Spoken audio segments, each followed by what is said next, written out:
She looked me in the eyes and said I cheated because I needed a real man. Then she laughed. My best friend was sitting right next to her. They high-fived.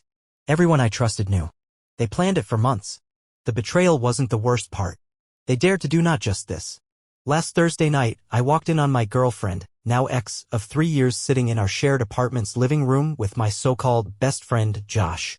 She was wearing one of my hoodies, feet up on the coffee table, sipping his beer like it was her place. I'd only been gone 3 hours. I had a bad feeling all day. You know that pit in your stomach, that something's off instinct? Yeah, it hit me hard around 3 p.m. I ignored it. Shouldn't have. As soon as I stepped in, the tension was heavy. Josh didn't even pretend to be chill. He didn't say hey, didn't even nod. Just sat there, smirking like a punk. I looked at her, Tara, and asked, "What's going on?" She didn't flinch. She just said, "We need to talk." That phrase. That foolish phrase. It's never good. Never. She stood up, arms crossed, and with the smug little tilt of her head said, "I cheated on you. And I'm not sorry." I just stood there. I couldn't even move at first. She kept going like she was reciting a grocery list. "It's been going on for a while. I needed a real man." That's when Josh started laughing. Like, full-on belly laughing. I don't know if I was more hurt or pissed. Probably both. He raised his beer to me and said, "Sorry, bro. You kinda set yourself up for this." Let me pause for a second. I'm not some saint. I'm not perfect. But I paid the rent. I cooked. I cleaned. I supported Tara through her 2 failed attempts at nursing school and her little Etsy side hustle. I drove her to interviews. I covered her half of utilities for 8 months when she lost her part-time gig at the bookstore. So yeah, hearing her call me not a real man in front of the guy I used to call my brother? That cut deep. I said nothing at first. Just stared at them. Then Tara took it one step further. She smirked. Looked me dead in the eye and said, "Honestly? You're boring. He's fun. You don't challenge me." Josh chimed in again. "Don't take it personal, man. Some people just aren't built to keep a woman like her." I lost it. I didn't hit anyone, don't worry. But I slammed the door so hard, leaving that a picture frame fell and shattered. Didn't even take my shoes off. Just walked out into the cold night like I had somewhere to go. I didn't. I sat in my car for almost an hour, shaking. Checked my phone. Our mutual friends had already started texting me. Not to check on me. Oh no. To say I was being dramatic. That I overreacted. That Tara and Josh had a connection and I needed to respect that. Respect that? Apparently, they had a moment at a party 2 months ago. I wasn't invited to that party. Tara told me it was just a girls' night. Turns out Josh was there. They hooked up in the bathroom. Our other friends knew. They all knew. They covered for her. I got screenshots later from one friend, Ben, the only real one left. Texts where people were laughing about me. Calling me the beta boyfriend. Saying I probably wouldn't even notice if Tara moved Josh in. There was even a goddamn poll in the group chat about who would tell me first. They voted let him find out on his own. No one voted for tell him the truth. I texted Tara to pack her stuff and be out by Saturday. She replied, "It's half my place too. I'm not leaving." Told her I'd call the landlord and file a lease break. Her reply? "Go ahead. I'll tell them you were emotionally abusive." That right there? That's when I knew she wasn't just selfish. She was toxic. Now here's the kicker, Josh didn't just steal my girlfriend. He stole my job interview. I told him I had a virtual panel with a tech startup I was dying to work for. The link was in my email. I used the same laptop for everything. While I was at work, Tara let him into my laptop.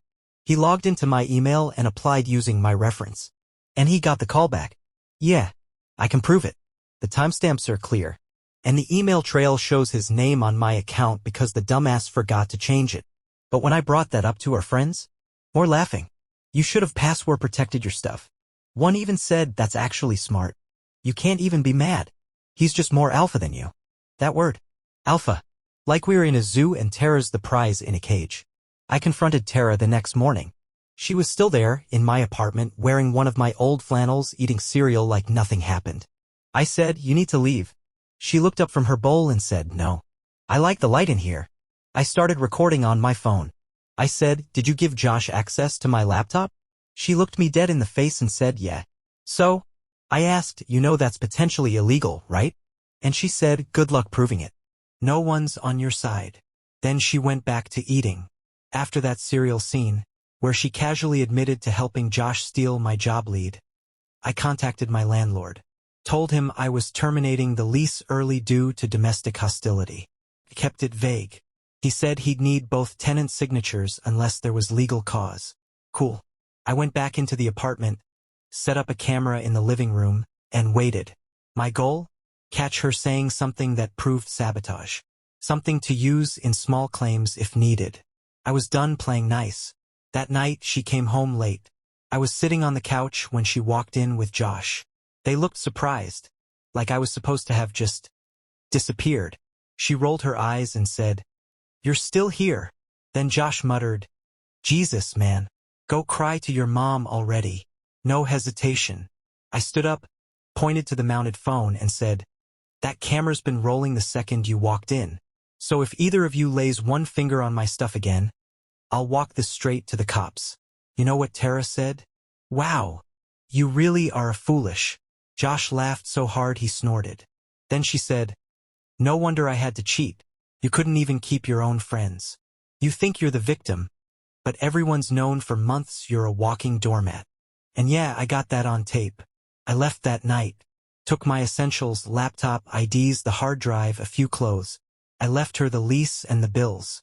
And I moved in with Ben, the only guy in our group with a spine. Ben had known everything. He just didn't agree with it. Apparently, after Tara and Josh first hooked up, she told the group chat it was an accident, and they were working through it. She spun this whole story about how I was emotionally cold, that I never complimented her, that I was killing her spirit with my expectations. Ben didn't buy it. He said he was going to tell me, but everyone piled on him. Said he'd be blowing up something private and picking sides, so he stayed quiet. Guilt ate at him. That's why he eventually sent me the screenshots. He showed me the full group chat. These people I'd hosted game nights for, helped move, fed, covered for, they were roasting me. One girl said, "He cries when a dog dies in a movie. He's not built for real life." Another said, "I bet he still thinks he's getting married before 30. Poor thing." It was like watching a roast where the guest of honor wasn't invited. I was the joke. My relationship was the punchline. And Tara? She was the MC.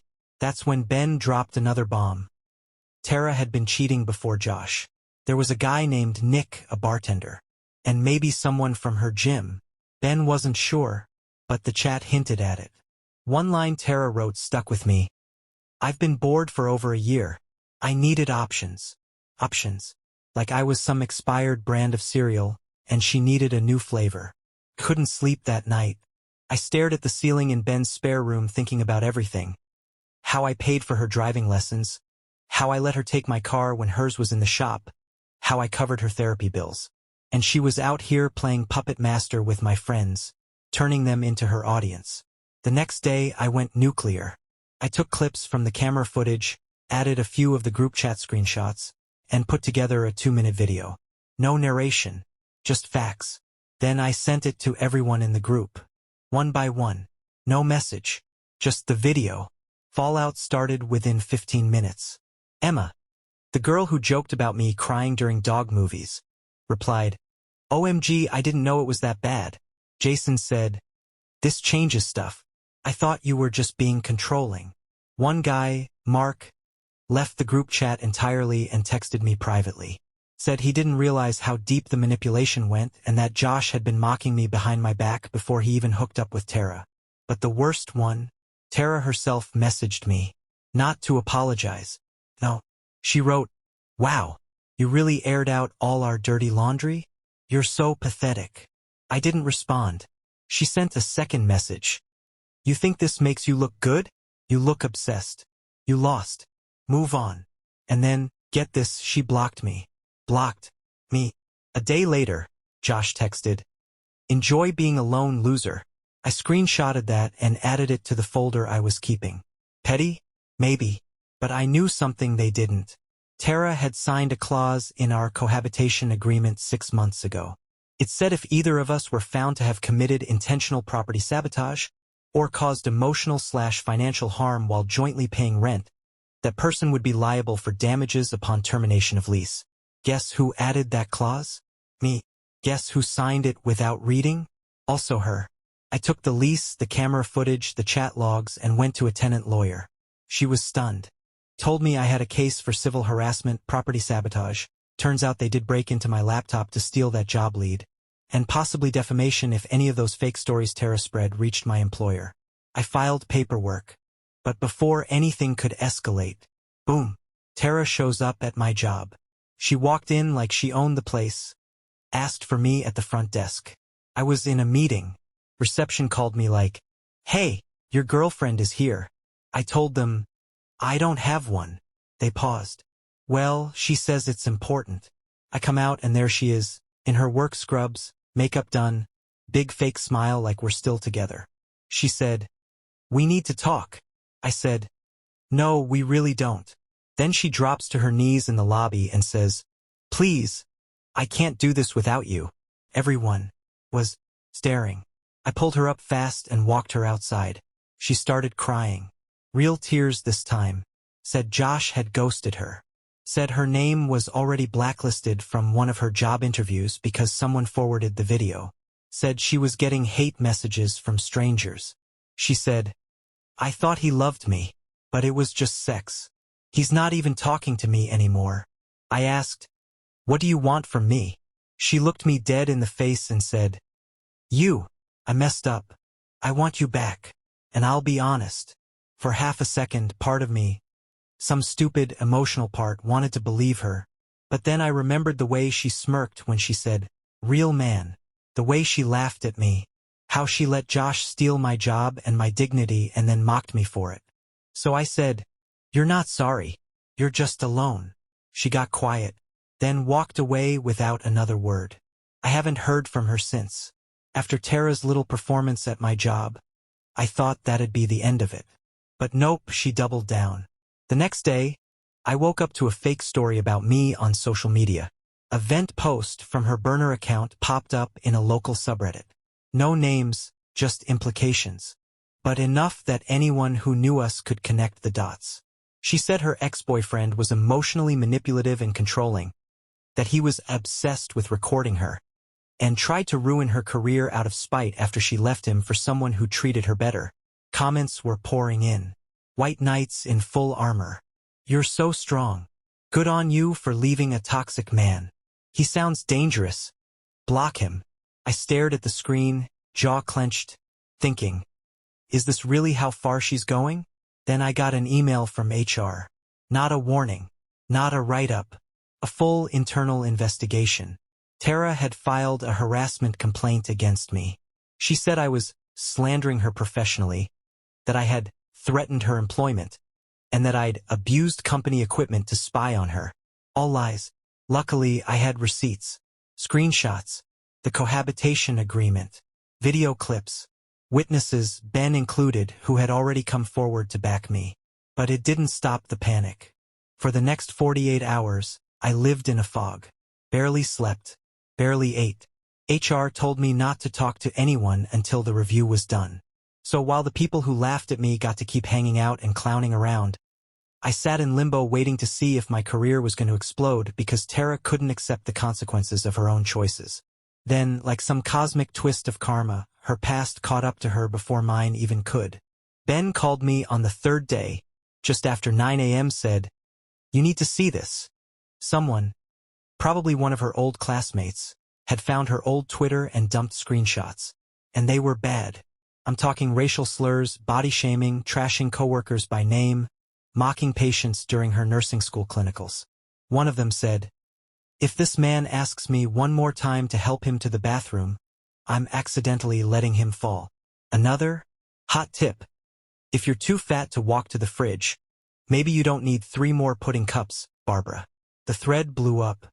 Screenshots started circulating, tagging the hospital she'd been applying to. By noon, she was trending locally for the worst reasons.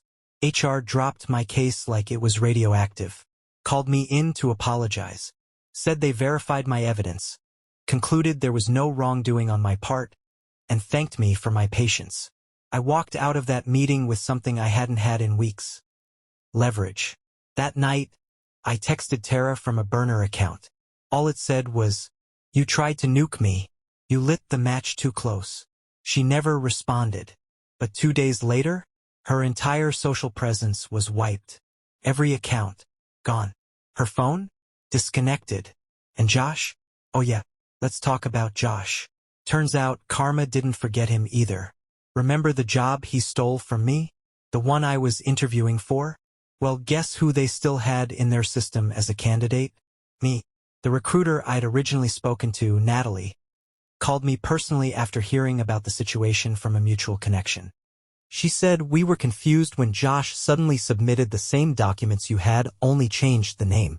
I'm sorry you had to go through that. Apparently, Josh's brilliance during the interview was a copy-paste of the answers I'd written down in my prep notes on Google Docs. Same examples. Same phrases. He even reused my personal anecdote about a failed project I turned around with a pivot strategy. So they flagged him. And you know what? They offered me the role instead. I accepted. But here's the best part. That company? Their head of HR is friends with a recruiter at Tara's target hospital. Small industry. Real small. Especially when you leave a digital trail of garbage behind you. By the end of the week, both of them were blacklisted from their respective fields. Josh lost his offer. Tara lost her licensing recommendation. And me? I was moving into a new job, new city, and a new apartment, solo. No more fake friends. No more betrayal in my own bed. No more walking on eggshells around people who laughed while I burned. But before I left, I pulled one last move. I wrote a short, 2-line message and dropped it in the group chat before leaving it for good. It said, "Thanks for the entertainment. Hope your next victim's dumber than me. You'll need him to be." Half of them left the chat immediately after. No replies. Except one. Then, he sent me this, "Proud of you. When you're settled, hit me up. I owe you a drink. Or 10. And that was it. No grand conclusion. No public apology. No sudden change of heart. Just the quiet satisfaction of knowing they built their little empire on lies and watched it crumble from the inside out. And me? I finally learned something no degree or career or relationship ever taught me. When someone shows you who they are the first time, believe them. It had been about a month since I started my new job in a new city. Clean slate. Different skyline. No reminders of Josh, Tara, or that circle of plastic friends. I was settling in, finally sleeping through the night, cooking for myself again, actually laughing at dumb sitcoms instead of zoning out. I even got a gym membership and met a few chill people who didn't know anything about my past. But of course, peace is never permanent. Late one night, I got a message from an unknown number. No name, just, "Hey, I know I'm probably the last person you want to hear from, but I need to tell you something.